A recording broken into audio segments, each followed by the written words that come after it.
Radhe Radhe friends, मैं आप सबके बीच में खिलौना गीत लेके आई हूँ, तो आप लोग सुनिएगा। ननद पर गीत है ये, तो स्पेशल ननद लोग जरूर सुने।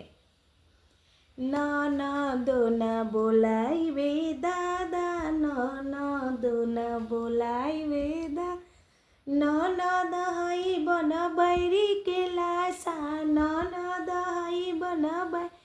के लासा, गतरे गतर लपेटा जइहे राजा, गतरे गतर लपेटा जइहे राजा, ननदो न बोलाई बे दादा, ननदो न बोलाई ए दादा, ननद हई कटहर वे के लासा, ननद हई कटहर वे के लासा, गतरे गतर लपेटा जइहे राजा, गतरे गतर लपेटा जइहे